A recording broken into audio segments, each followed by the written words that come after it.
prior to that, you were at working at a university Yeah. in the higher education space. Tell us a little bit about the Plymouth University days. You were there for nearly 6 years, Yeah. again leading with regard to diversity, equity, inclusion.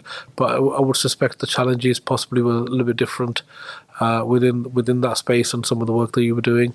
Yeah, very much so. I mean, the reason that I was invited to go and work in Plymouth was it seemed to be a natural progression from some of the work that I've been doing as an EDI manager with the Isle of Wight College and places prior to that.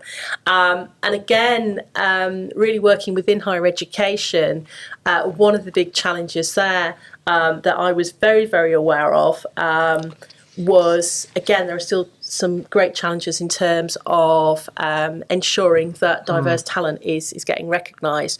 One of the things that historically people don't necessarily always realise is that within higher education, there were real challenges in academia, particularly around the progression of women. And it was one of the things that I was very interested in was looking at gender equity. And so a lot of the work that I did with Plymouth University was not just around women, but equally men in terms of underrepresentation, and looking at what we could do in terms of trying to support equity within higher education. So I did a lot of work with not just looking at the traditional things you'd expect us to look at in terms of what were our equality objectives in terms of our public sector equality duty.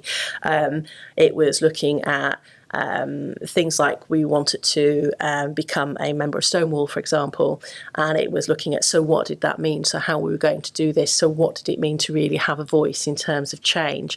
It was looking at how we could realise some of that on a day-to-day basis. But one of the things that I was very involved in and I was very, very proud of was work that I did for the university, but also on a national basis in terms of supporting with a accreditation scheme called Athena Swan, which Athena Swan was around gender equity, and it was around holding a mirror up to your organisation and using data and detailed analysis to look at where some of the pinch points were in your organisation. Were there challenges in terms of your recruitment approach? Were there challenges in relation to your progression? What was happening in terms of succession? What was happening in training for students and for staff?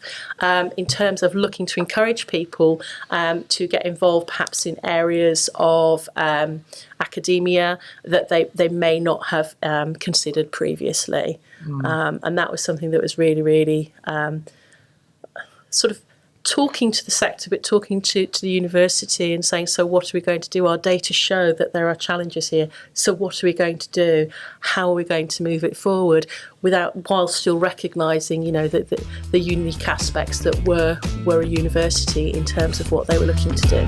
Canny Conversation Podcast Series 5 by Safaraz Ali.